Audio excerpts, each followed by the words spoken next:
Olá, ouvintes e leitores, sejam bem-vindos à nossa leitura bíblica comentada.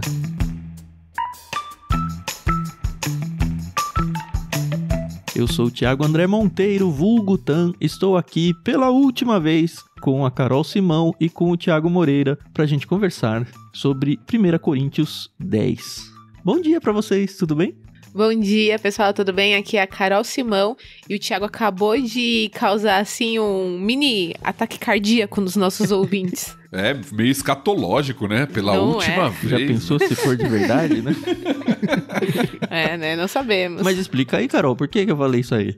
Nós vamos entrar em merecidas e curtas férias. Um mesinho, né? É, não vamos abandonar vocês, não. Assim espero, né? Assim espero. Então não nos abandonem, né? Não nos abandonem. É isso aí, como vocês já sabem, a gente faz uma pausa em julho, uma pausa no fim do ano também, dezembro, janeiro, às vezes fevereiro, depende como andam as coisas no ano. Mas como a gente é meio que professor aqui de vocês, né? A gente segue o calendário escolar, é isso. Boa. É isso. Bom dia, pessoal. Então a gente vai ter essa breve pausa aí, terminando o capítulo 10 hoje. É bom que a gente feche uma sessão de Coríntios, né? Hoje termina uma sessão que a gente tem conversado lá desde o capítulo 8. E depois das férias, com energias renovadas, nós voltamos para concluir o livro. Boa. E vamos hoje de 3 blocos, certo? Exato. A gente Isso. já combinou aqui, a gente vai primeiro no bloco 1, do 1 ao 13, e quem vai fazer a leitura dele vai ser eu. A Carol vai pegar a partir do verso 14 e ela vai até o 22 no segundo bloco, e o Thiago vai do 23 até o final. Mas não sem antes nós agradecermos aí os nossos colaboradores fixos, né? Queremos então agradecer a editora Mundo Cristão pelo empréstimo da NVT, uma belíssima bíblia que a gente usa aqui na leitura para vocês e nos nossos próprios estudos aqui. Se você se interessa por uma dessas bíblias, tem link na descrição do programa para você adquirir uma delas. E comprando pelo link, você ainda abençoa a nossa vida, que a gente acaba recebendo uma comissão sobre isso, tá? Também queria agradecer a Maria Lídia pelo empréstimo da trilha sonora que a gente usa aqui no programa.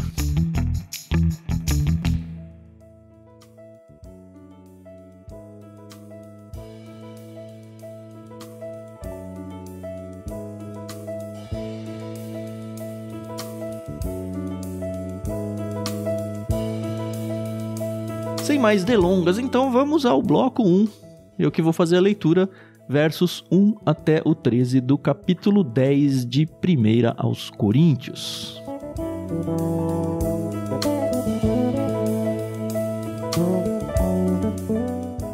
Irmãos, não quero que vocês se esqueçam do que aconteceu muito tempo atrás, quando nossos antepassados foram guiados por uma nuvem que ia adiante deles e atravessaram o mar. Na nuvem e no mar, todos foram batizados como seguidores de Moisés. Todos comeram do mesmo alimento espiritual e todos beberam da mesma água espiritual, pois beberam da rocha espiritual que os acompanhava, e essa rocha era Cristo. No entanto, Deus não se agradou da maioria deles e seus corpos ficaram espalhados pelo deserto. Tais coisas aconteceram como advertência para nós, a fim de que não cobicemos o que é mal, como eles cobiçaram, nem adoremos ídolos como alguns deles adoraram. Segundo as Escrituras, todos comeram e beberam e se entregaram à farra. E não devemos praticar a imoralidade sexual como alguns deles praticaram e morreram 23.000 pessoas num só dia. Também não devemos pôr Cristo à prova como alguns deles puseram e foram mortos por serpentes. E não se queixem como alguns deles se queixaram e foram destruídos pelo anjo da morte. Essas coisas que aconteceram a eles nos servem como exemplo. Foram escritas como advertência para nós que vivemos no fim dos tempos. Portanto, se vocês pensam que estão de pé, cuidem para que não caiam. As tentações em sua vida não são diferentes daquelas que outros enfrentaram. Deus é fiel e Ele não permitirá tentações maiores do que vocês podem suportar. Quando forem tentados, Ele mostrará uma saída para que consigam resistir.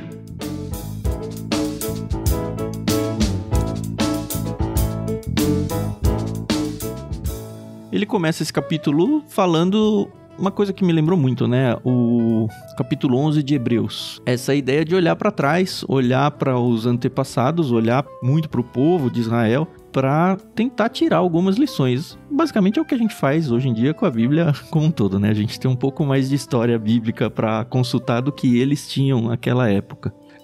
Só que ao contrário de Hebreus, né, aqui os exemplos, eles são negativos, né? Exato. Do povo de Israel. Lá em Hebreus nós temos os heróis da fé, né, que são exemplos positivos. Aqui nós temos o povo de Israel, que recebeu uma série de cuidados do Senhor no período ali, mas mesmo assim se entregou à idolatria, né, se afastou do Senhor, moralidade. Lembra que isso tá no argumento de Paulo, da pergunta que começou lá no capítulo 8, sobre a questão de comer comida sacrificada a ídolos. Sim. Bem lembrado. Da rixa entre os irmãos fracos e os irmãos fortes, e que no capítulo 9 nós vimos semana passada que Paulo usou o seu próprio exemplo pessoal para mostrar a questão de abrir mão dos direitos em favor do próximo. E agora Paulo vai continuar esse argumento respondendo essa pergunta dos coríntios, e aí ele parte do exemplo de Israel para chegar até o ponto que a gente vai discutir aí no capítulo, né? Sim. Aí eu fico pensando, assim, um contexto assim mais geográfico. O pessoal lá de Coríntio era do povo de Israel, né? Porque assim, pega ali o mapa de Israel, Coríntio é uma cidade do país, certo? Não. Não. É bem mais pra esquerda aí. É bem mais perto oeste, de Roma. É, isso aí. Ah, tá. Corinto é do mundo grego, né? Corinto é do mundo greco-romano. Então, porque eu fico pensando aqui que, na verdade, o povo que Paulo está falando não é o povo de Israel, né? Não. Porém, os exemplos do povo de Israel servem para os gentios, né? Sim. Eu tenho a impressão de que os cristãos lá não eram muito judeus. Não pode até ser que tenha um outro judeu ali, mas a igreja é muito mais gentílica, né? Exato. Quando a gente fala do mundo gentílico, né, nós tínhamos um misto. Claro que nesse mundo greco-romano, como a gente está falando, tinha evidentemente mais gentios do que judeus. Mas a gente não pode esquecer que os judeus eles se dispersaram pelo mundo. Paulo mesmo era um judeu de fora da capital ali, de fora de Jerusalém, né? Era um judeu helênico, né? Um judeu desse mundo greco-romano. Sim. Então você tinha colônias judaicas na maioria das cidades. Tanto é que quando Paulo vai pregando o evangelho no livro de Atos, o primeiro lugar que ele vai é nas sinagogas. Você lembra se tinha sinagoga em Corinto que ele vai, não? Eu não lembro de cabeça, mas eu acho que isso é fácil da gente achar. Mas isso era o comum. Então as igrejas que foram fundadas, geralmente elas eram um misto de maioria gentílica, nesse mundo que Paulo foi visitando, mas que também tinham judeus. E mesmo que não tivessem judeus, vamos colocar assim, pelo menos na sua maioria, o que eles tinham de escritura até o momento, basicamente era o Antigo Testamento. É isso que eu ia falar, assim, a referência deles... Isso, os cristãos nos primeiros anos, eles estudavam o Antigo Testamento. Sim. E por mais que eles fossem um grupo de gentios, formando ali uma igreja, muito mais próximo do que nós somos hoje, do que, de fato, a cultura de comunhão entre os judeus, com sinagoga e tudo, não dá para negar que a referência deles é o judaísmo, não só a questão de encontros religiosos, mas a referência de que, olha, eles de alguma forma nos representaram a ponto da gente conseguir olhar para trás e tirar lições pra gente não fazer a mesma coisa. E Paulo tá falando aqui pra eles, de nada que adiantou aquela galera lá dos judeus serem chamados de povo de Deus. Eles foram chamados de povo de Deus, eles terem sido... talvez entre aspas aqui, batizados, que é o que Paulo vai trazer, né? A ideia de que eles passaram pelo meio do mar. Na verdade, tem 2 batismos que aparecem aqui, né? A questão deles passarem dentro do mar e a nuvem que acompanhava eles e tudo mais, que era a própria presença de Deus. Não adiantou nada eles terem comido maná, eles terem bebido aquela água que verteu da pedra que foi dada pelo próprio Deus. Sabe, o circuncisão, ele nem cita circuncisão aqui, né, mas na minha cabeça foi muito, não adiantava nada eles serem circuncisos representando o povo de Deus, se os corações deles não estavam entregues a Deus, é isso que Paulo tá falando pra ele. Tan, só respondendo sua pergunta, fiz uma rápida busca aqui, tinha sinagoga. Legal. É interessante porque em Corinto, isso tá em Atos 18, tá? Pra quem tá nos acompanhando aí. Começa assim o texto. Algum tempo depois, Paulo deixou Atenas e foi para Corinto. Ali encontrou um judeu chamado Áquila, natural do Ponto, que havia chegado recentemente da Itália com sua esposa Priscila. Então você já tem um judeu envolvido aqui, né? Bem conhecido, Áquila. Sim. E aí no versículo 4 diz assim: todos os sábados Paulo ia à sinagoga e buscava convencer tanto judeus como gregos. E aí lá no versículo 8 diz assim: Crispo, o líder da sinagoga, e toda a sua família creram no Senhor. É legal. Então tem um contexto judaico ali desenvolvido, sim. Sim. Legal.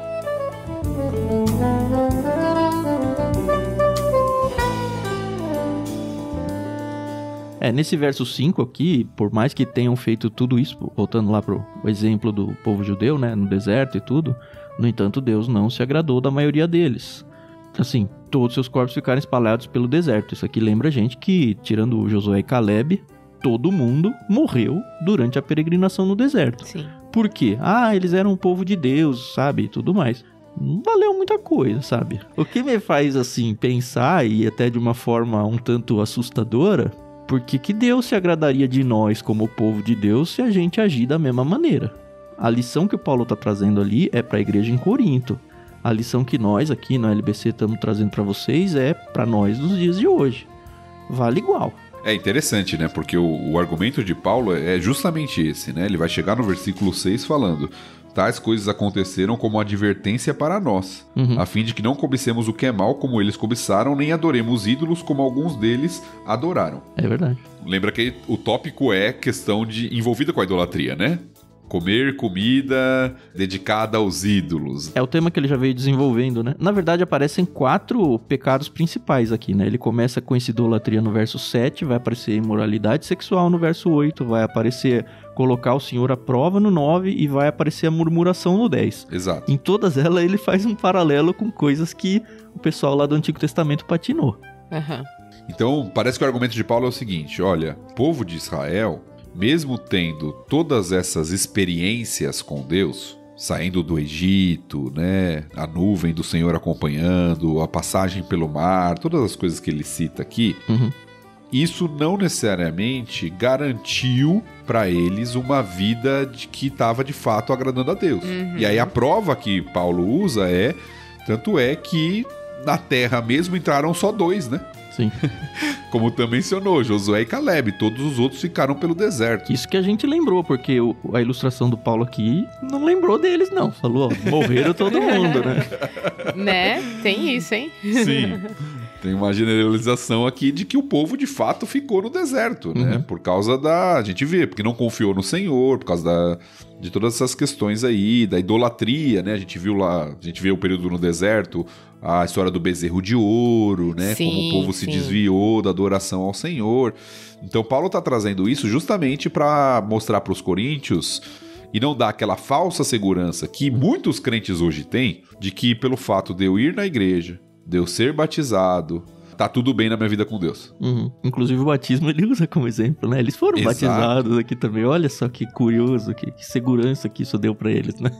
Exato. E eu acho que o termo que Paulo usa aqui, ele é proposital. Ele é uma analogia, evidentemente. Lógico. Mas ele é proposital para chegar ao ponto com os coríntios. Olha, vocês fazem parte da igreja, vocês receberam a mensagem, vocês são batizados. São povo de Deus, em algum sentido, né? Sim, mas isso não significa que, por causa disso, vocês estão isentos de um comportamento e uma vida que vá contra os princípios do Senhor. Sim. E do próprio julgamento do Senhor, né? Sim.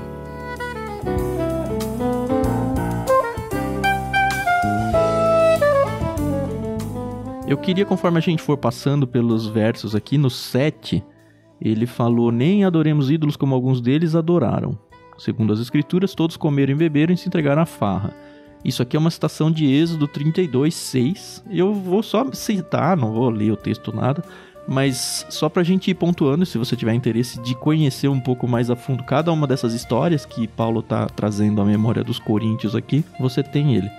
Naquela época em que eles adoraram um bezerro de ouro, que Moisés subiu lá no monte, recebeu as tábuas, e aí Arão construiu o bezerro de ouro e todo mundo lá entrou numa idolatria imensa e, enfim, tem exatamente essas palavras lá: todos comeram e beberam e se entregaram à farra. E é interessante que no versículo seguinte ele vai citar outro momento e falar de imoralidade. Sim. Mas muitos estudiosos entendem que esse se entregar à farra, nas versões antigas, era comer, beber e se divertir. o povo se levantou para divertir-se, envolvia questão de moralidade sexual. Muito na ideia da idolatria ainda, né? Exato. E note como isso é muito próximo do contexto de Corinto, como a gente já viu. Algumas vezes. Onde você tem cultos que tem prostitutas cultuais ali como parte daquele culto idólatra. Então Paulo está dando um exemplo que é antigo, mas é extremamente atual para os seus ouvintes, né?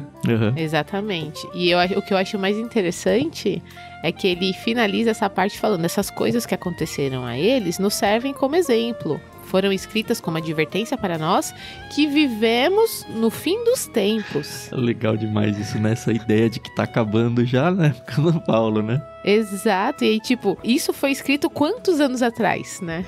E eles já achavam que estavam nos fins dos tempos. Imagina agora tio Paulo morando aqui em 2025, no Ocidente. Mas a gente continua no fim dos tempos, porque assim, o que eu entendo, e também foi corroborado por estudos que eu fiz, é que essa ideia do fim dos tempos é aquele período de tempo que iniciou lá com a morte e ressurreição de Jesus e vai continuar até a volta de Cristo. A gente não sabe exatamente o tamanho dele, mas biblicamente acho que é bem seguro a gente dizer, o fim dos tempos é isso aí.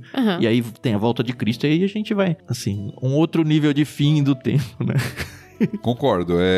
Quando Paulo fala, né, dos últimos dias, do fim dos tempos, parece-nos que ele está falando de um período. É o último período da história antes dos eventos escatológicos. Que é esse período que a gente chama de período da igreja, que envolve ali desde o dia de Pentecostes, né, com a ressurreição de Cristo e o nascimento da igreja, até um momento onde o Senhor vai buscar a sua igreja. Então, parece ser isso, mas ao mesmo tempo, nós já vimos isso em outros momentos aqui, talvez até aqui em Corinto, eu não lembro exatamente, Paulo tinha uma expectativa de que Cristo voltaria e talvez na sua própria geração. Ele fala isso quando ele tá falando sobre casar ou não casar, lembra? É verdade, foi, exatamente. O medo dele de, não casa não, que tá acabando. Que a gente tá sofrendo. Não, exatamente. Eles estavam no começo do fim dos tempos. A gente, não sei, está no meio do fim dos tempos. Talvez no começo ainda, não sei. Ou no fim do fim.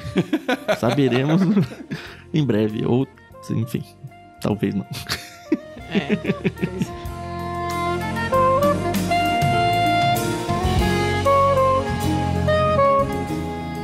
Tem no verso 8 também, né? E não devemos praticar a imoralidade sexual, como alguns deles praticaram e morreram 23 mil pessoas num só dia. Não achei nenhum lugar que cravasse. Na verdade, achei gente cravando, mas gente cravando textos diferentes da Bíblia. De que é isso daqui? O MacArthur, por exemplo, ele defende a tese de que isso daqui é uma citação de Êxodo 32, verso 7. E ele refuta a ideia de que foi num incidente lá em Sitim, descrito em Números 25. Ele defende essa ideia do Êxodo falando que, acho que foi naquela de Corá, não foi? Que 3 mil levitas foram mortos, isso aí em Êxodo 32, 28, e depois a Bíblia não precisa esse número, tá? Mas o MacArthur supõe que 20 mil pessoas morreram por causa da praga que Deus mandou depois. Já a Bíblia de Estudo da NVI, por exemplo, ela defende que foi sim Números 25, quando Israel se junta lá a Baal Peor. Se você quiser ir olhar também o capítulo 25 de Números, você vai descobrir o que aconteceu. Só que lá eles não mencionam 23 mil, eles mencionam 24 mil. E aí o comentarista tenta passar um pano e fala, eles não eram muito assim, tão precisos com números e tal. Olha. Eu acho que pra gente tanto faz, mas o fato é que alguma coisa aconteceu, de repente até um terceiro que eles sabiam e não tava na Bíblia aqui registrado pra gente. O fato é que aconteceu. Mas eu acho que é uma questão, não é nem de precisão, é uma questão de linguagem comum e de aproximação. Sim. Às vezes isso acontece mesmo nas escrituras, o número é arredondado. Sim. Quando fala 5 mil, 10 mil, então 23, 24, dependendo para onde você arredonda, né? Se é um professor mais bonzinho, arredonda para mais, se é menos bonzinho, arredonda para menos, né? O comentarista fala que nós do Ocidente que nos preocupamos mais com esses detalhes menores, eles eram sempre muito aproximados. Exatamente.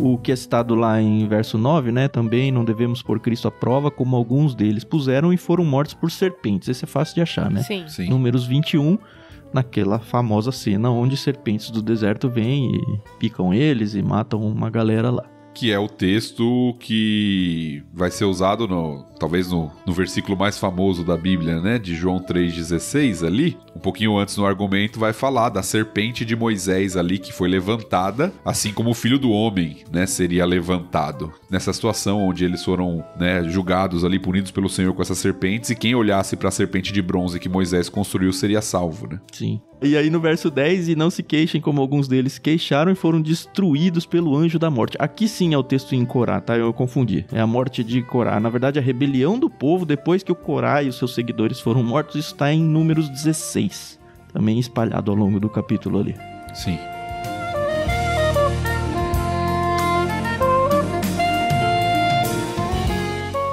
E aí eu acho que vem aqueles 2 trechos, né, bem famosos, né? O 12 e o 13? Isso. Portanto, se vocês pensam que estão de pé, cuidem para que não caiam. Gente, eu cresci ouvindo esse versículo. Ó, presta atenção. Porque você acha que você tá bem, mas presta atenção que você pode cair. Gente, isso sempre me apavorou muito. Mas tem que apavorar, Carol. Porque assim, quando a gente tá super bem com Deus, é muito natural da natureza pecaminosa humana esse crescimento da nossa arrogância espiritual, que faz muito mais mal do que bem.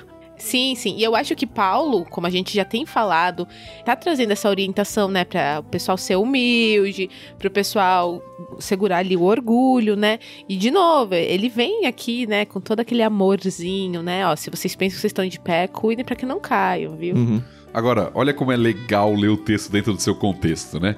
A Carol citou e eu sempre ouvi esse texto. E é lógico que ele tem uma aplicação direta para nós, né, cristãos, e de ter esse cuidado mesmo de não ser arrogante, de não achar que as coisas não, que você não é tentado e que as coisas não podem acontecer com você.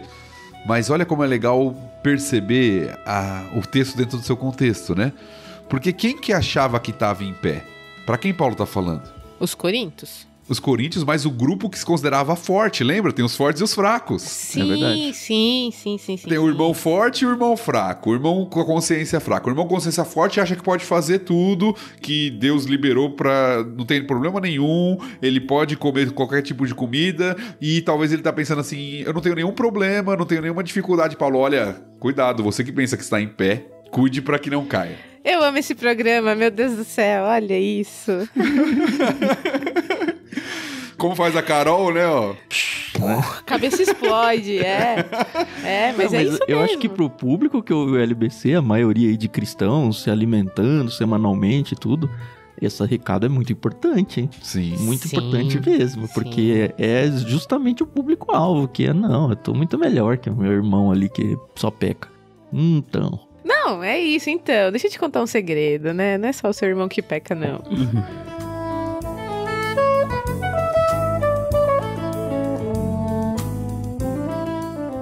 Agora, o verso 13, a gente até decorou na versão da Ara, né, Thiago? Porque Sim. como a gente trabalhou esse texto lá quando a gente fez a autoconfrontação, que é a primeira matéria antes do aconselhamento bíblico. Lembra daquele princípio de tira primeiro a trave do seu olho antes de tirar o cisco do olho do seu irmão? Uhum. Então tem uma sequência de matérias no seminário que a gente fez de aconselhamento bíblico. Só que você não pode entrar para aconselhamento bíblico se você não fizer, eu acho que eram 2 semestres de autoconfrontação. Isso. 1 e 2, que é basicamente, ó, se arrebenta aí primeiro diante de Deus, corrija seus espíritos. Eu lembro que a gente saía moído daquelas aulas lá.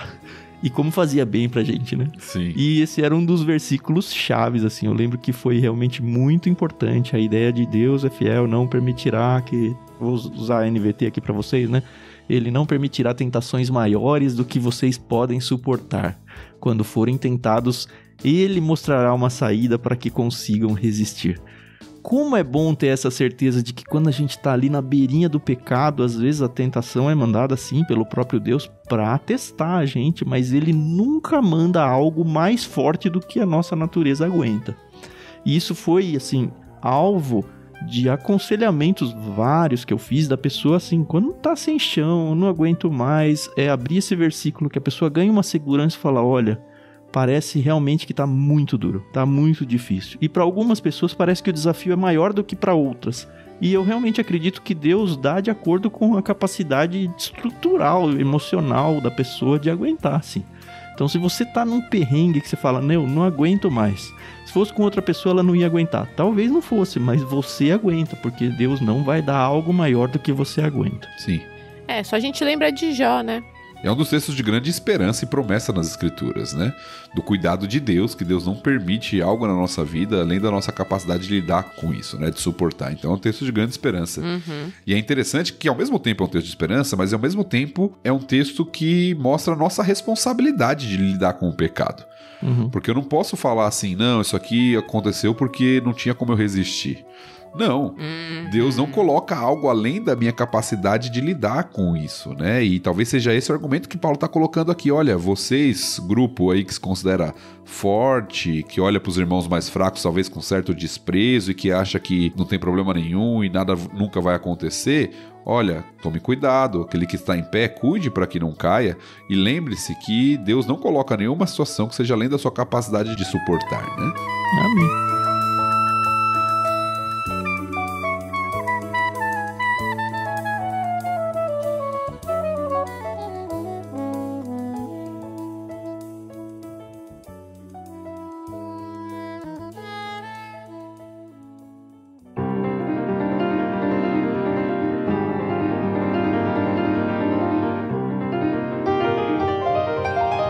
Vamos ao segundo bloco, então? Bora. Vamos lá. Vez da Carol agora, do 14 até o 22, Carol. Isso aí, bora lá.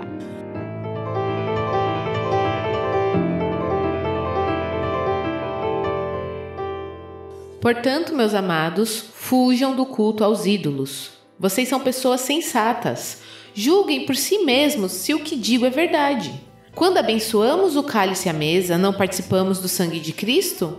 E quando partimos o pão, não participamos do corpo de Cristo? E embora sejamos muitos, todos comemos do mesmo pão, mostrando que somos um só corpo. Pensem no povo de Israel. Acaso os que comiam dos sacrifícios não partilhavam do mesmo altar? Então, o que estou tentando dizer? Que a comida oferecida a ídolos tem alguma importância ou que os ídolos são deuses de verdade? De maneira nenhuma. Estou dizendo que esses sacrifícios são oferecidos a demônios e não a Deus. E não quero que vocês tenham parte com demônios. Vocês não podem beber do cálice do Senhor e também do cálice de demônios. Não podem participar da mesa do Senhor e também da mesa de demônios. Acaso não atreveremos a despertar o ciúme do Senhor? Somos mais fortes que Ele?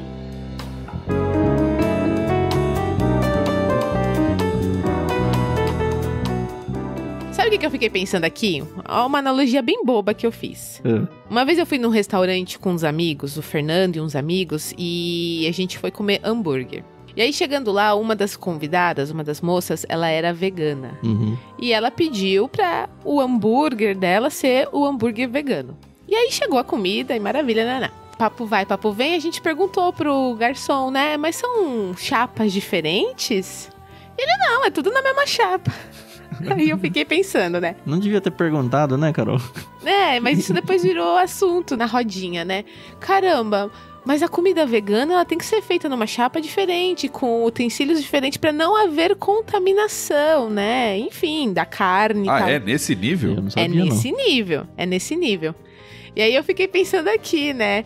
Pensem no povo de Israel. Acaso os que comiam no sacrifício não partilhavam do mesmo altar? Aí eu lembrei da chapa lá, pessoal. Enfim, uma analogia bem bobinha, mas eu só lembrei disso.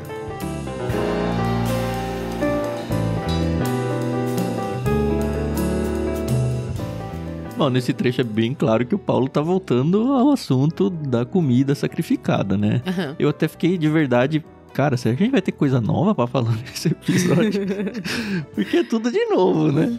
Na verdade, a gente fala voltando ao assunto, né? Eu até usei saiu, essa expressão. Né? É que ele nunca saiu, né? Que a gente vai dividindo o texto, né? Em capítulos e versículos. Paulo fez toda uma longa argumentação para dar o fundamento da resposta que ele vai chegar agora, né? Sobre a pergunta lá do capítulo 8, versículo 1, que era a pergunta dos coríntios. Lembra que a gente tá naquela seção da carta onde Paulo tá respondendo perguntas deles, né? E eles perguntaram sobre a questão da comida sacrificada a ídolos. Sim. Então, se a gente lembrar do programa de 2 semanas atrás, do capítulo 8, Paulo já tinha dito que não é nenhum problema você comer uma comida que foi sacrificada a um ídolo, porque ídolos não existem. Só que agora, parece-me que Paulo está trabalhando sobre a questão da participação no culto. Ele mistura as coisas e é interessante porque o texto ele fica até meio, parece que o Paulo meio tá se contradizendo algumas vezes ou não, mas assim, depois de tudo lido e bem entendido, para mim, pelo menos, ficou muito claro que ele não tá querendo dizer que a carne é alguma coisa. A questão é o culto que vocês fazem, principalmente para aquelas pessoas que entendem que vocês estão fazendo e participando de um culto. Para você pode ser só comer carne, e se for só isso, se tiver só com você, tudo bem. Eu gosto, por exemplo, no 15, que ele fala, vocês são pessoas sensatas. Ele tá falando com os coríntios, né? Eu não sei se é irônico ou não. Julguem por si mesmos se o que eu digo é verdade. Ele tá basicamente falando, olha, vocês têm condições de dizer o que é certo e o que é errado aqui dentro do conhecimento que eu já dei a vocês, e fujam do pecado. Fujam. Do mesmo jeito que o Paulo chama eles de sensatos, eu acho que nós podemos, às vezes de forma irônica ou não, falar, nós somos sensatos também. Quando a gente tem a doutrina e o conhecimento correto, a gente já meio que deveria saber essa resposta aí, sabe? Agora, uma coisa é a teoria, a outra é a prática, que também a gente já falou bastante quando a gente comentou sobre aquele capítulo lá. Mas como é fácil a gente cair, né? A gente cai fácil nessa de prática e teoria. E eu entendo, né? Minha leitura desse capítulo, principalmente, é que Paulo tá falando aqui principalmente para o grupo lá que ele chamou de irmãos de consciência forte, os irmãos fortes. Porque eram eles que não viam problema em comer a comida sacrificada a ídolos. Os outros já tinham a restrição de não comer, né? Os chamados de fracos. Sim. Então Paulo vira para eles, né, agora, e fala assim para eles, né? Ele falou lá no capítulo 8, comer a comida não é um problema. Lembra do contexto que a gente falou? Comidas eram entregues nesses cultos pagãos, nesses templos, e depois elas eram vendidas até no próprio açougue. Sim, no mercado. Porque o sacerdote não comia tudo aquilo que era oferecido, então elas eram vendidas ali. Então, olha, você não precisa ficar perguntando se a comida é sacrificada ao ídolo ou não, ou se você tá num lugar ali, se chega comida, você não precisa... A comida, ídolos não existem, a comida você pode comer. Agora, outra coisa é você participar do culto de adoração a esses ídolos. Paulo faz uma distinção para mim entre o comer a comida, ok, mas entre a participação do culto. Parece que esse grupo forte estava tão seguro, né, de que não teriam problema nenhum, que eles começaram até a participar dos cultos a esses deuses pagãos. E aí a gente viu que nesses cultos, além da questão da idolatria, tinha a questão de imoralidade, prostituição cultual. Talvez por isso que Paulo deu todo o exemplo de Israel no trecho anterior que nós lemos, que o povo, ao idolatrar, né, o bezerro de ouro, ao cair na idolatria, caiu também na prostituição, caiu em uma série de pecados, e eles deviam tomar cuidado para que, achando que estivessem em pé, não caíssem. Ah, entendi. É aquela coisa, né? Nada abala minha fé. Não, eu sou maduro, eu sou sensato, é a palavra que Paulo usa aqui. Exato. Eu tendo a crer que é uma leve ironia. Eu tenho certeza. Será? Olha, vocês que são maduros, sensatos, julguem o que eu estou falando.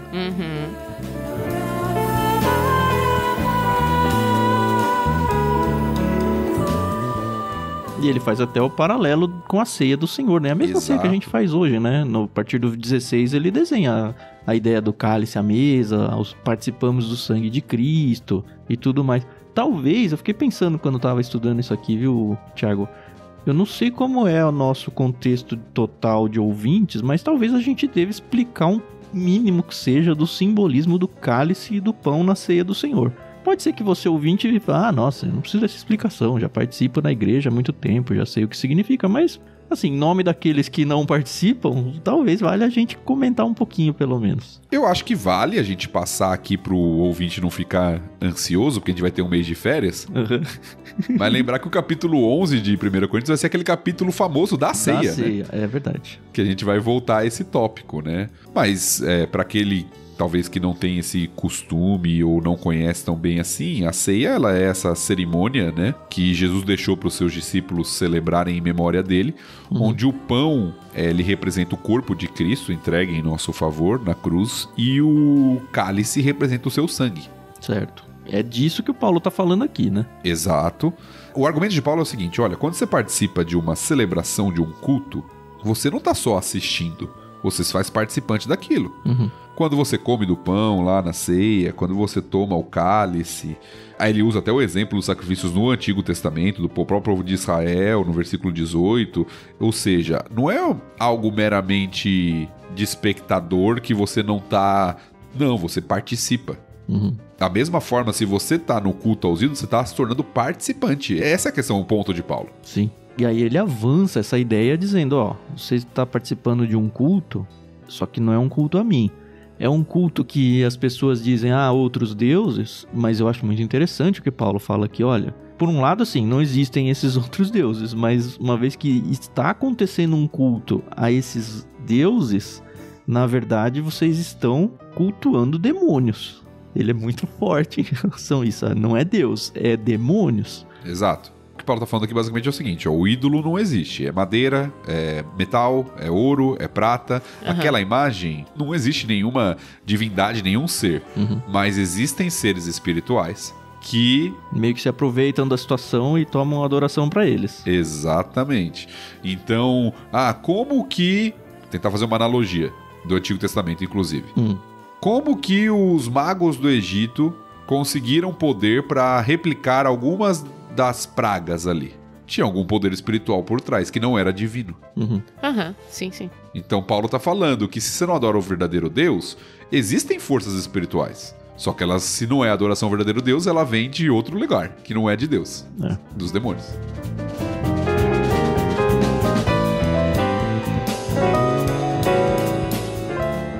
E ele traz uma outra coisa que aparece muito no Antigo Testamento. Olha, se vocês não estão me adorando, vocês estão adorando a demônios, cuidado, porque eu sou um Senhor Deus ciumento. Isso tá no Decálogo, lá nos 10 mandamentos. Vocês só adoram a mim, tá? Não é para adorar mais ninguém. E uma vez que existem esses demônios que acabam meio que se intrometendo nessa adoração para receber adoração para si, vocês estão adorando a esses demônios, e uma vez que vocês estão fazendo isso, através dessa adoração a outros deuses, vocês estão despertando ciúmes em mim. E ele termina com uma ameaça, praticamente, aqui no 22, né? Somos mais fortes do que ele Deus, né?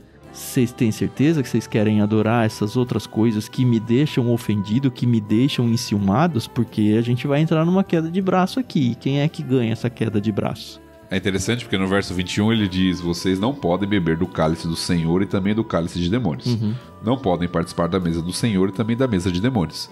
Então parece, estamos tentando fazer a leitura do contexto aqui, que esse grupo considerado mais forte tinha achado que não tinha problema você tá com seu irmão lá no domingo, vou colocar assim, celebrando a ceia e comendo junto, e no outro momento tá também celebrando, comendo junto com pessoas que estão adorando outros deuses, que na verdade são demônios. No meio da adoração deles, né? Exatamente, ou seja, eu tenho comunhão com quem? E tem cristãos que fazem isso hoje, viu? Bastante. Então, tem comunhão com quem? Com os dois? Não dá. É um ou com o outro.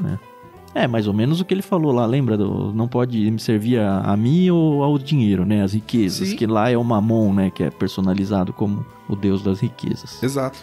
Quem é o seu Deus? Só pode ser um. Senão, ele vai ficar enciumado. E quando Deus se enciuma porque a gente... criação dele, é isso que me pega muito.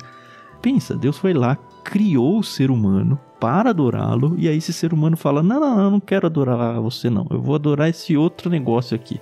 Como assim? Você é meu, eu que te criei. Como assim, sabe? É isso.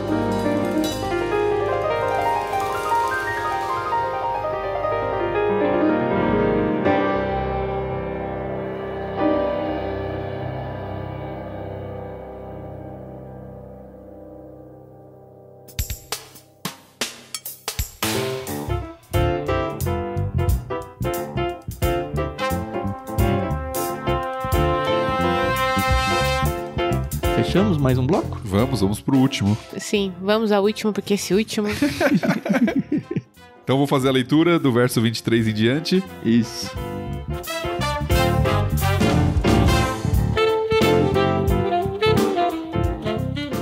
Tudo é permitido, mas nem tudo convém. Tudo é permitido, mas nem tudo traz benefícios. Não se preocupem com o seu próprio bem, mas com o bem dos outros. Portanto, vocês podem comer qualquer carne que é vendida no mercado sem questionar nada, por motivo de consciência, pois do Senhor é a terra e tudo que nela há. Se um descrente os convidar para uma refeição, aceitem o convite se desejarem. Comam o que lhes oferecerem sem questionar nada, por motivo de consciência.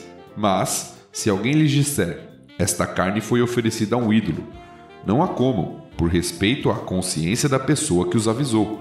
Talvez não seja uma questão de consciência para vocês, mas o é para a outra pessoa. Afinal, por que minha liberdade deve ser limitada por aquilo que outros pensam? Por que serei eu condenado se comer algo pelo qual dei graças a Deus? Portanto, quer vocês comam, quer bebam, quer façam qualquer outra coisa, façam para a glória de Deus. Não ofendam nem os judeus, nem os gentios, nem a igreja de Deus. Assim como também eu procuro agradar a todos em tudo que faço. Não faço apenas o que é melhor para mim. Faço o que é melhor para os outros, a fim de que muitos sejam salvos. Sejam meus imitadores, como eu sou imitador de Cristo.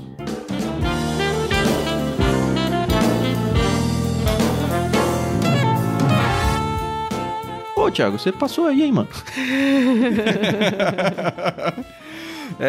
Eu nos bastidores aqui eu falei com o Tan que eu leria o versículo 1, porque, na verdade, o texto termina com o versículo 1, né? A nossa divisão aqui em capítulos, ela não foi muito precisa, vamos colocar assim, né? Uhum. Lembre-se, a gente já falou sobre isso, que a divisão em capítulos e versículos não é inspirada, não estava quando Paulo escreveu a carta. Ela foi feita posteriormente na história para nos ajudar a achar o texto com mais facilidade, mas às vezes quem fez essa divisão não compreendeu bem aqui o final do texto, né? O versículo 1, na verdade, é o final do argumento todo. Legal. Mas a gente vai ler ele de novo lá no episódio do mês de agosto, tá? Fiquem tranquilos. Ai, gente, sabe... Fala, Carol. Chora, Carol. Eu queria poder falar tanta coisa, mas eu vou me permitir usar o versículo 23, né, ao meu favor. Tudo me é permitido, mas nem tudo me convém, entendeu? Mas isso aí é aquela conversa que a gente falou, acho que no capítulo 6. 8. Não foi? Não, no 8. 8. O 8, sabe? O titio Paulo aqui, gente, eu chamo ele de titio porque eu realmente me sinto muito próxima dele. Eu tenho tanta coisa pra falar, mas não posso. Só lembrando o argumento que a gente falou lá no capítulo 8, a maioria dos estudiosos atuais, e até na nossa versão que a gente está lendo na NVT, ela já mostra isso através de uma aspa, né? Entre aspas aqui. Muitas vezes eu sempre ouvi esse texto como se fosse uma afirmação genuína. Tudo me é permitido, mas nem tudo convém. Tudo me é permitido, mas nem tudo traz benefícios. Uhum. Isso tá no 6, hein? Não tá no 8, não. É 6:12. Ah, é 6? É. Ótimo. 6, obrigado, Tan. Ah, beleza. Não, eu achei que tinha notado errado aqui. Eu falei, não é possível. Eu pensei que era 8, mas era de fato não, do 8 capítulo 6. É aquele outro argumento todo da comida e tudo mais. Sim. Então parece que é um diálogo que Paulo tá criando assim entre ele e os coríntios, como se Paulo estivesse respondendo. Então parece que os coríntios afirmam, tudo me é permitido. Aí Paulo responde, mas nem tudo convém. Uhum. E eles respondem, tudo me é permitido, mas nem tudo traz benefícios. Uhum. Sim. Isso faz uma grande diferença na interpretação do texto. Porque Paulo não está afirmando que pode tudo, Paulo não está afirmando que o cristão pode fazer aquilo que ele quiser. Uhum. Ele está realmente respondendo essa fala dos coríntios e falando, olha, tome cuidado, não é assim não. Tudo me é permitido? Não, não é. Exato. Tudo me é permitido? Opa, peraí, nem tudo traz benefícios. E aqui ele tá falando da liberdade cristã, deles comerem ou não a comida e tal. Lá no 6 ele tava falando sobre pecados sexuais, né? A gente sabe que pode ser uma coisa meio pisando na outra por causa de contextos de adoração através de prostitutas e tudo mais, mas aqui tá falando de comida, lá ele tá falando de libertinagem, mas vale pra outras coisas também, né? Isso que eu pelo menos aprendi aqui, eu posso usar pra qualquer coisa. Sim, a aplicação é diversa, né? O que você ia falar, Carol? Você tá segurando muito. Não é que eu estou me segurando, veja bem. É porque realmente eu fico muito injuriada que as pessoas elas têm muita dificuldade em entender certas passagens bíblicas, né? E já ouvi de algumas pessoas falando assim, mas na Bíblia não é tão claro isso ou aquilo. Tá bom, tudo bem. Eu entendo o seu argumento. Mas quando a Bíblia ela é clara o suficiente, mesmo assim a pessoa não entende. E aí... Ou não quer entender. Então, exato. E só um parênteses antes de você concluir, Carol. Normalmente quem traz esse argumento é alguém que não tem o costume de ler a Bíblia, tá? Só fechei o meu parênteses e não vou comentar sobre isso. Então, e assim, de novo, às vezes a gente fica naquela discussão, naquela briga antiga de eu posso fazer isso, eu posso fazer aquilo, eu tenho... sabe, eu acho que 1 Coríntios... não, eu tenho muita preguiça. O Tan sabe, às vezes ele vem me mostrar umas coisas e fala, ai, que preguiça, Thiago, muita preguiça. Hoje, né, que eu te mostrei um negócio. Exato. Porque, assim, eu sei que a minha opinião não vai mudar o pensamento daquela pessoa. A pessoa, às vezes, ela só quer que realmente encontrar... Eu vou usar até essa expressão, um bode expiatório pra fazer uma coisa errada, por exemplo. Não, mas eu quero ver a opinião de fulano. No meu caso, por ser a filha do pastor e não sei o que, muitas pessoas vêm e perguntam certas coisas pra mim. E eu falo, tá, mas o que... Aí eu gosto, né? O que a sua consciência tá te dizendo? O que o Espírito Santo tá te incomodando nisso? Em seu lugar, o que faria Jesus? Ai, Carol, mas você é muito isso, muito aquilo, eu só quero sim ou não. Falei, não, é muito simples, porque se eu faria ou não... é da minha consciência, né? Então, eu acho maravilhoso quando tem um texto assim, sabe? Onde realmente uma pessoa estudada, com todo o know-how que o Paulo tinha, e mesmo assim as pessoas não querem saber, então quem sou eu na fila do pão? Eu acho que o problema desse tipo de pergunta, ela tem por trás a seguinte visão. Até onde eu posso ir para ficar o mais perto possível do pecado sem cometê-lo? Pronto, é isso. E parece ser isso, sabe? Eles querem estar ali no culto idólatra, junto ali, comendo da carne. Até quanto você acha que você pode chegar perto e não se contaminar? Então, tudo me é permitido, eu posso fazer. Eu posso ir até onde? Qual é o limite? É pergunta de adolescente, né? Adolescente quer saber o limite, que até onde ele pode ir. Você não pode pisar depois dessa linha aqui. Então eu posso pisar em cima da linha? Posso cometer uma falta só? Sabe? E é falta de sabedoria. É falta de sabedoria. Exato. E às vezes a gente é velho de idade e adolescente espiritual. Então, pega esse adolescente do Thiago e encaixa na adolescência certa.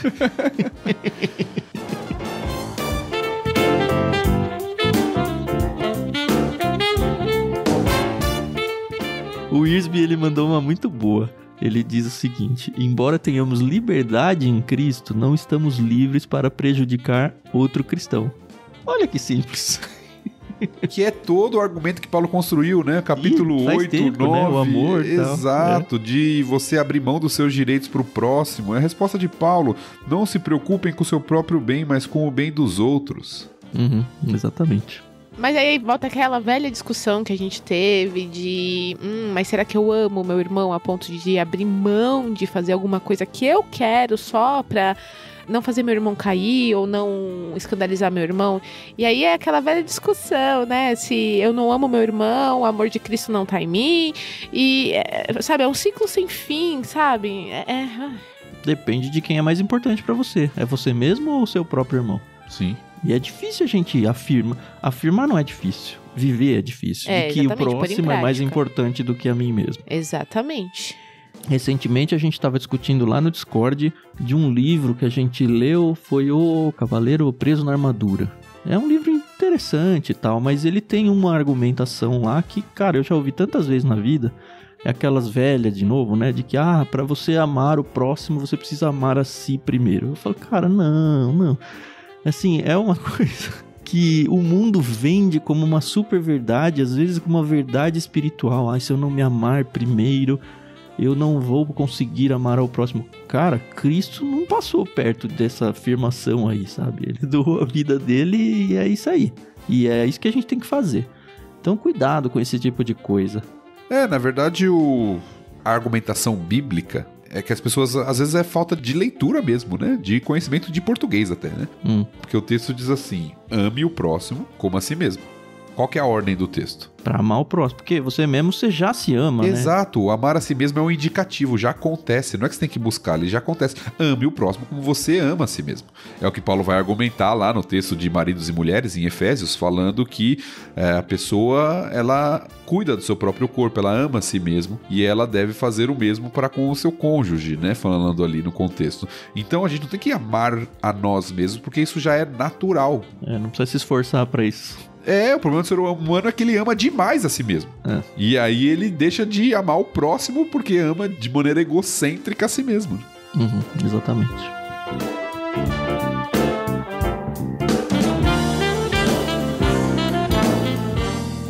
E no 25 em diante ele vai de novo, né? Porque se eu, em algum momento nesse programa, eu falei, Paulo parece que tá se contradizendo aqui. Ele fala, se você for comprar essa carne no mercado, de boa, sabe? Se a sua consciência não te questiona, não é isso que eu estou colocando em pauta aqui, é isso que o Paulo tá falando. Não é o fato de você comer esta carne, é onde você tá indo comer essa carne. Paulo, quase que ele faz um resumo das ideias aqui, né? Exato. Ele fala assim, olha, se você vai no mercado comer a carne e não pergunta nada, ok, o do Senhor é a terra, tudo vem de Deus. Pode comer tranquilamente. Se alguém te convidar para ir comer uma refeição, aqui não é o culto, que ele já falou que não deveria participar, é um convite de ir na minha casa, vamos lá comer em casa. Se um descrente te convida para ir lá comer com ele e ele não falou nada, senta lá e come. Agora, se alguém vem te avisar, se alguém fala assim, essa carne aí foi sacrificada aos ídolos, então deixa de comer.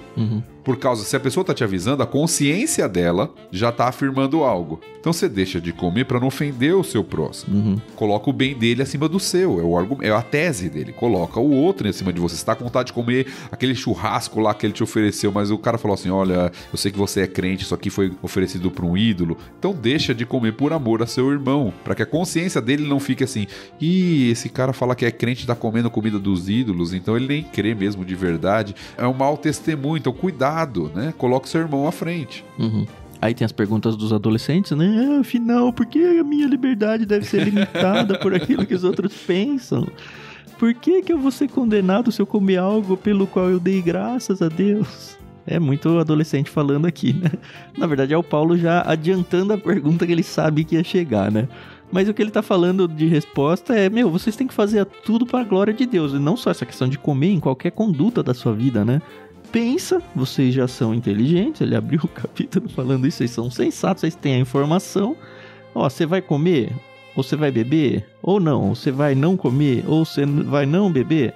Não importa o que você vai fazer, desde que você faça para a glória de Deus. E essa sabedoria que você diz que tem, usa ela, caramba. Analisa o contexto e fala, Deus vai ser glorificado aqui? Sim, beleza, eu faço. Não, beleza, eu não faço. É muito fácil. E é interessante que, novamente, um versículo bem conhecido, né?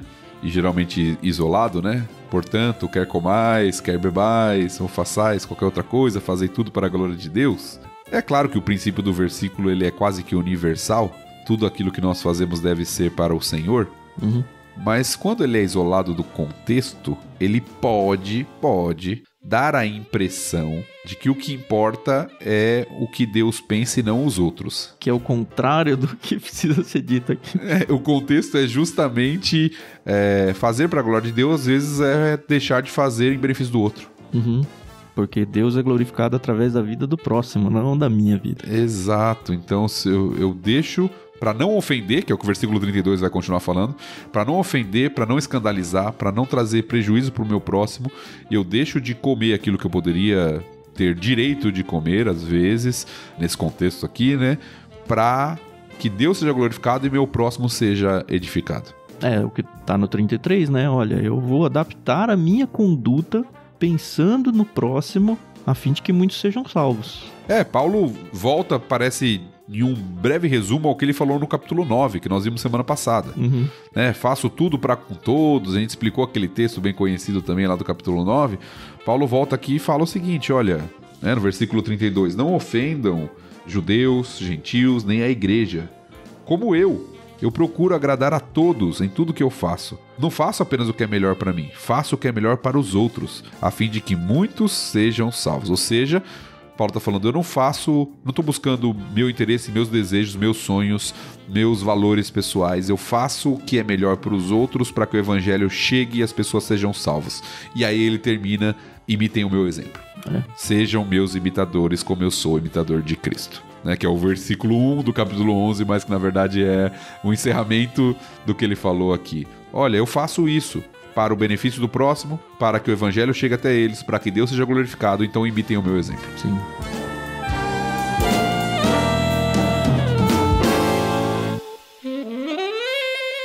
Eu queria dar uma aplicação cristã aqui que eu acho que é necessária para os dias de hoje em vários contextos da sociedade, tá?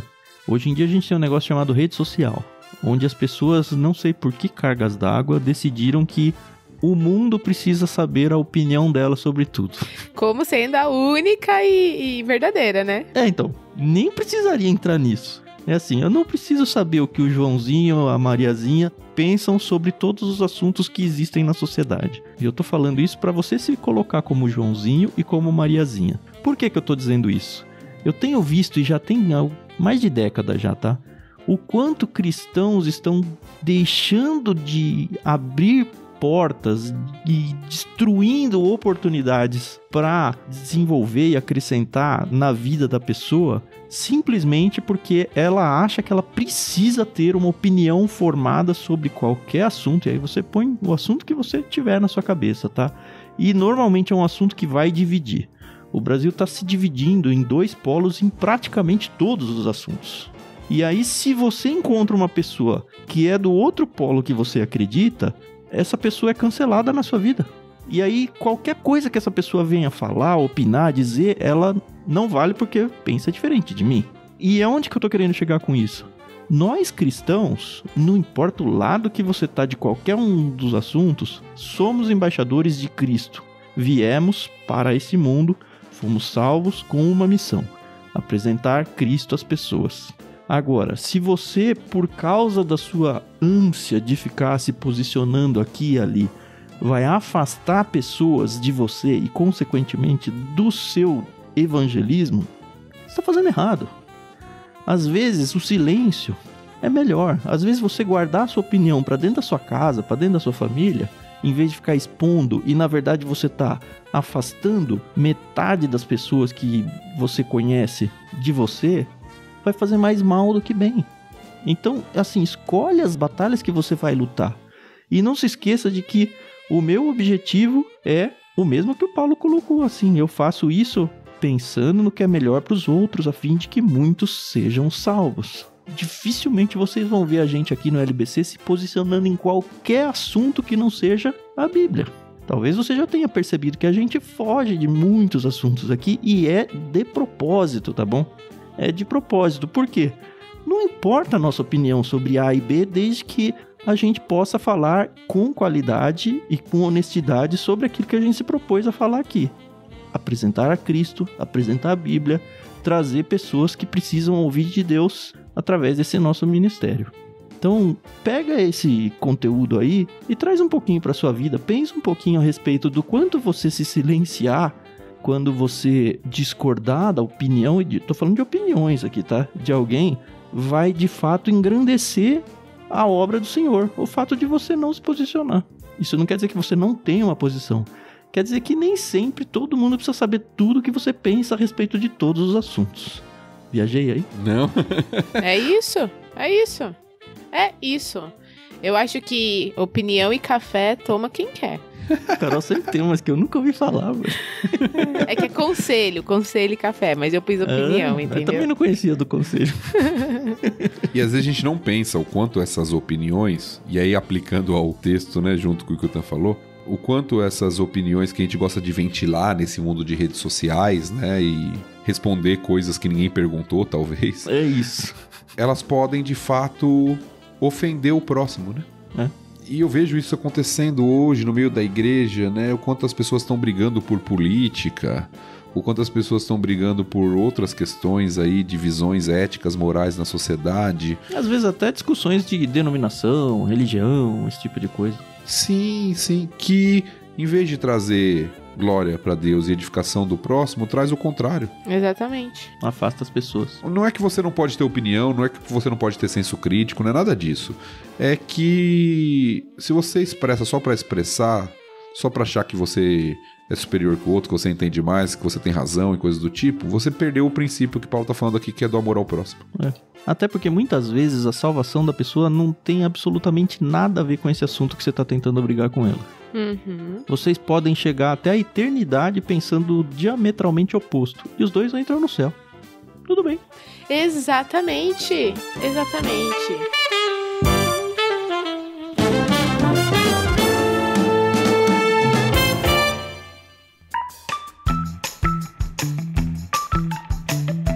Nós encerramos o programa de hoje, gente, tá? Fiquem com Deus. Até mais. Vocês têm um mês pra pensar a respeito disso agora. Isso. Fica com essa bomba aí. Nós vamos descansar, é isso aí, né? Agora é época de corrigir prova, né? E fazer a ementa do semestre. É verdade. Parte chata do semestre. Né?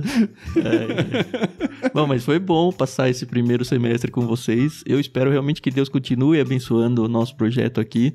Várias vezes eu tenho conversado com ouvintes e a gente conversa bastante pelo Discord, viu? O Discord e os apoiadores eu converso pessoalmente pelo WhatsApp, então considero ser um apoiador até para ter um acesso mais próximo mesmo. E a gente troca motivos de oração e tudo mais. Eu tenho conversado bastante com eles e tem sido tão gostoso ouvir o quanto que tem feito diferença, assim, para eles. E uma das coisas que eu falo recorrentemente pra eles, né? Olha, a gente vai até onde Deus nos permitir, sabe? Óbvio que a gente ora e torce muito pra que seja até o fim da Bíblia. Amém. Não sei se Deus vai trazer esse presente pra nós, mas enquanto Ele der saúde e condições pra gente continuar aqui, a gente vai. Então, talvez seja um motivo de oração pra vocês, tá? Não se esqueçam de orar por nós ao longo de julho, tá? Não vai ter os episódios semanais pra vocês se lembrarem de nós, mas não se esqueçam das orações para o período de férias também, tá bom? Eu realmente peço que vocês tenham um carinho especial por nós aqui, do mesmo jeito que a gente tem por vocês. Talvez não fique tão claro pra vocês, porque enfim, a gente é só 3 vozes que tá chegando aí pela caixinha de som pra vocês, mas aqui tem pessoas comuns sofrendo, pessoas que estão se importando com a sua vida a ponto de parar aí 1 horinha por semana, na verdade até bem mais do que isso, né? Pra trazer um conteúdo interessante pra vocês. É isso, boas férias então pra vocês dois, boas férias pra todos os ouvintes, e a gente se encontra então no semestre que vem, a partir de agosto. Tchau, tchau. É isso aí, pessoal. Agradecemos demais pela paciência, a audiência de vocês.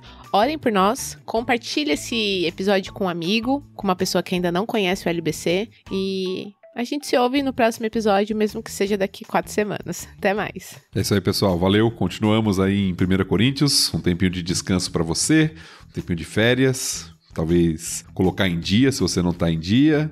Pode até ouvir novamente algumas coisas, mas em breve a gente tá de volta, se Deus quiser.